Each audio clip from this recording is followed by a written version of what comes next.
Bonjour à toutes et tous, bienvenue aujourd'hui sur la chaîne Entre ciel, terre et mer. Alors, je voulais parler aujourd'hui avec vous de la vampirisation énergétique. La vampirisation énergétique, cet espace ou cet endroit d'échange énergétique inégalitaire entre deux sphères. On est aussi dans un espace de vol énergétique, de rapt énergétique, où il y a clairement une sphère qui s'enrichit d'une énergie qu'elle n'avait pas, au détriment d'une sphère qui est dépossédée d'une énergie qu'elle avait. Très souvent, dans les phénomènes de vampirisation énergétique, il faut quand même le préciser, en tant qu'être humain, vous n'êtes pas vampirisé pour rien.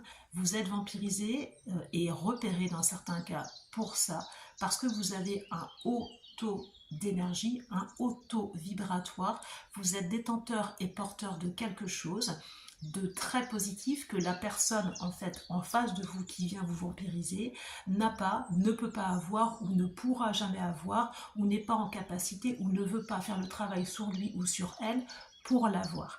Je le précise parce que c'est des choses qui arrivent aussi régulièrement, je peux le constater dans les clients que je suis, c'est souvent quelque chose qui revient. Donc ça, je vais le repréciser un peu plus tard.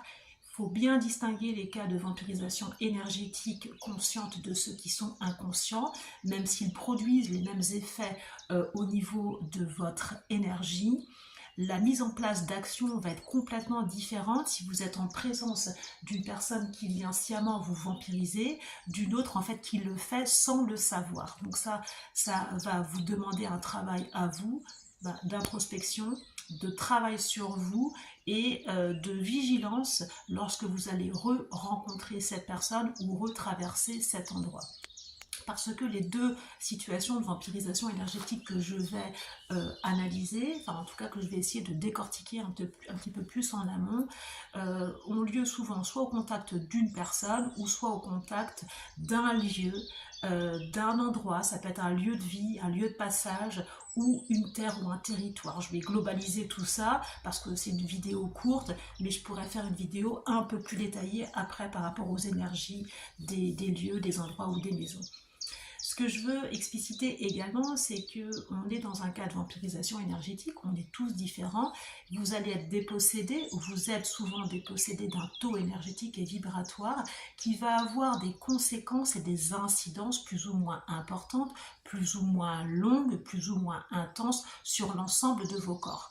Donc soit sur votre corps émotionnel, soit sur votre corps mental, soit sur votre corps physique.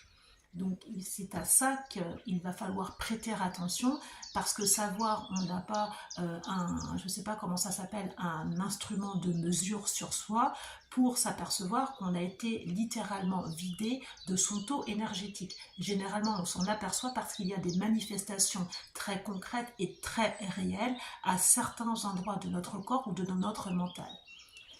Alors, je vais commencer par vous donner voilà, le premier cas de figure dans lequel j'ai rencontré moi en tout cas ce phénomène et que certains clients m'ont rencontré aussi. C'est le phénomène de vampirisation énergétique au contact d'une personne. Donc ça peut être un ami, ça peut être une amie, ça peut être un collègue ou une collègue de travail ou un membre de la famille, en tout cas quelqu'un de proche, quelqu'un avec qui vous avez à la base une relation de confiance ou une relation d'amitié. Par contre, avant même d'aller un peu plus loin, c'est une relation d'amitié par exemple, mais il y a quelque chose en fait qui grince, il y a quelque chose qui n'est pas clair et très souvent faites attention à cette espèce d'intuition et de sentiment parce que je pense que cette vidéo s'adresse aussi un peu à des gens peut-être qui se ressemblent, je pense qu'il y a des synchronicités très souvent dans ces vidéos, peut-être que vous n'allez pas l'entendre pour rien, donc soyez vigilants parce que dans les yeux de la personne en face de vous, il y a quelque chose, il y a une forme d'intensité lumineuse mais qui n'est pas forcément quelque chose de très justement lumineux, c'est ce que je veux dire. Je ne veux pas rentrer plus dans les détails, mais c'est un indicateur là que le rapt énergétique est très conscient chez la personne. Souvent, ce qui différencie et ce qui vous permet de vous apercevoir qu'il y a en fait un vol énergétique conscient de la part de la personne, c'est qu'en fait vous êtes mal à l'aise malgré la relation d'amitié, malgré la relation peut-être familiale, vous êtes toujours quand même mal à l'aise. Il y a quelque chose en filigrane qui n'est pas clair, qui grince. Et donc, comme la thématique de la vidéo l'affirme, vous allez être vraiment dans un état totalement soit de fatigue, soit de stress, soit d'énervement après avoir vu cette personne. Donc vous allez être vidé énergétiquement et après ça va se manifester différemment. Ce que je veux dire aussi, c'est que très souvent, toutes ces personnes en fait qui ont un haut taux énergétique et vibratoire sont souvent des personnes aussi qui l'ignorent, mais qui sont aussi très souvent hypersensibles, qui présentent de l'hyperesthésie et qui ont des formes d'extrasensorialité. D'où cette capacité qu'elles ont aussi de connecter plus facilement tous les chakras supérieurs et les connexions célestes ou les connexions au monde invisible.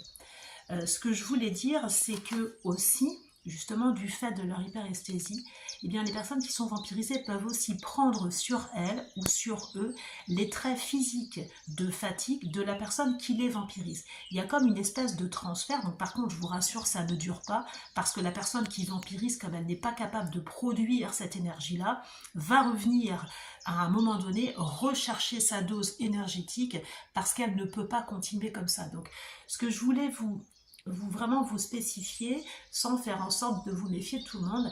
Par contre, posez-vous de réelles questions. Si systématiquement après avoir vu telle ou telle personne, votre état énergétique, votre état de fatigue, votre état global en fait est systématiquement vidé, que vous êtes épuisé et que vous avez du mal à reconstituer en fait vos ressources après le passage de cette personne-là.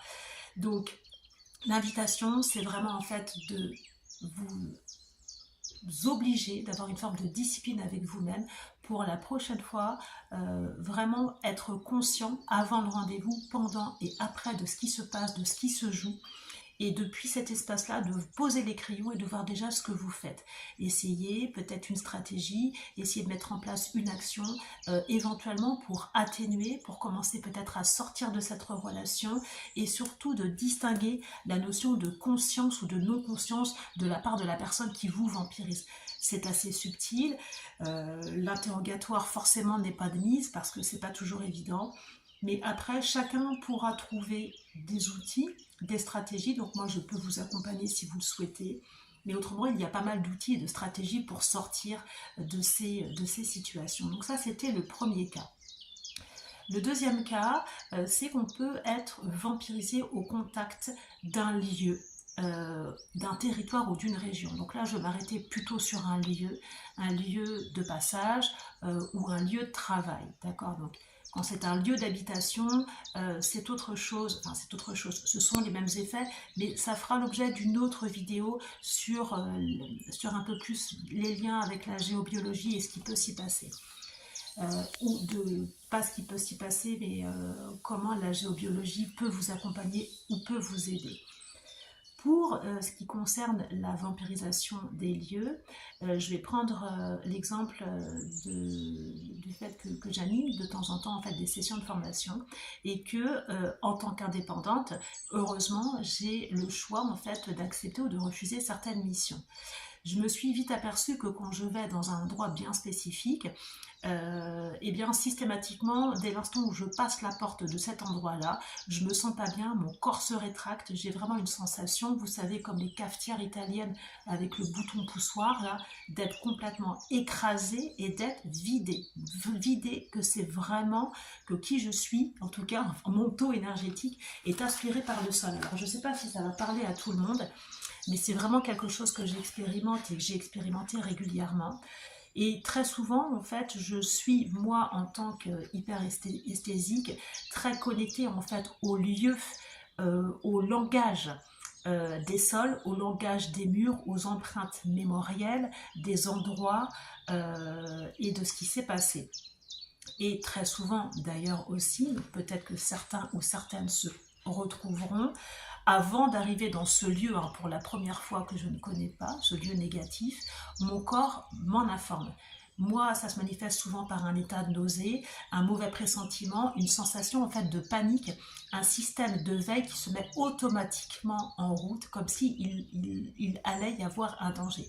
Donc, comme je vous expliquais, j'ai mis du temps aussi à comprendre tout ça et c'est par l'observation et puis c'est par le fait de m'apercevoir que systématiquement quand j'allais dans cet endroit se passait pratiquement tout le temps le même type d'interaction avec les publics et que moi j'étais dans le même état énergétique et vibratoire en partant que j'ai pu mettre en place des solutions. Donc la solution pour moi forcément a été de ne pas y retourner parce que moi pour l'instant j'ai décidé de ne pas y aller. Par contre, la problématique de ne plus y aller, la problématique est différente quand vous ressentez cela dans un endroit où vous n'avez pas d'autre choix que d'y aller. Donc là, je vais prendre l'exemple du lieu de travail qui peut présenter ce type de caractéristiques et peut-être que vous, justement, vous êtes peut-être le seul empathe ou hyperesthésique dans votre collectif de travail et peut-être que vous êtes d'autant plus sensible aux énergies du lieu, aux énergies du sol, et peut-être que vous vous sentez très très mal quand vous êtes au travail, et très souvent, plus ces états en fait de vampirisation énergétique par le sol ou par les murs ou par l'ambiance vibratoire d'un lieu se produisent dans le temps, et moins vous avez, vous, la capacité en fait de récupérer, de reconstituer vos énergies, parce que si vous y travaillez tous les jours, vous êtes le plus souvent en fait aspiré, on va dire 7 heures par jour par ces énergies-là, et vous avez de moins en moins de temps pour récupérer et reconstituer vos énergies. Donc, c'est souvent des choses en fait qu'on peut rencontrer, donc on n'en parle pas forcément dans les épuisements professionnels, mais au-delà de l'épuisement professionnel créé, parce que l'épuisement professionnel est multifactoriel, ça c'est sûr, il y a aussi des facteurs énergétiques importants qui rentrent en ligne de compte, même s'ils ne sont pas décrits dans la littérature scientifique, ils en font quand même partie. Donc faites attention si ce que je vous évoque vous fait penser à un lieu dans lequel vous allez souvent. Ça peut être aussi compliqué si c'est un lieu d'habitation ou un lieu où vous n'avez pas d'autre choix que d'aller régulièrement.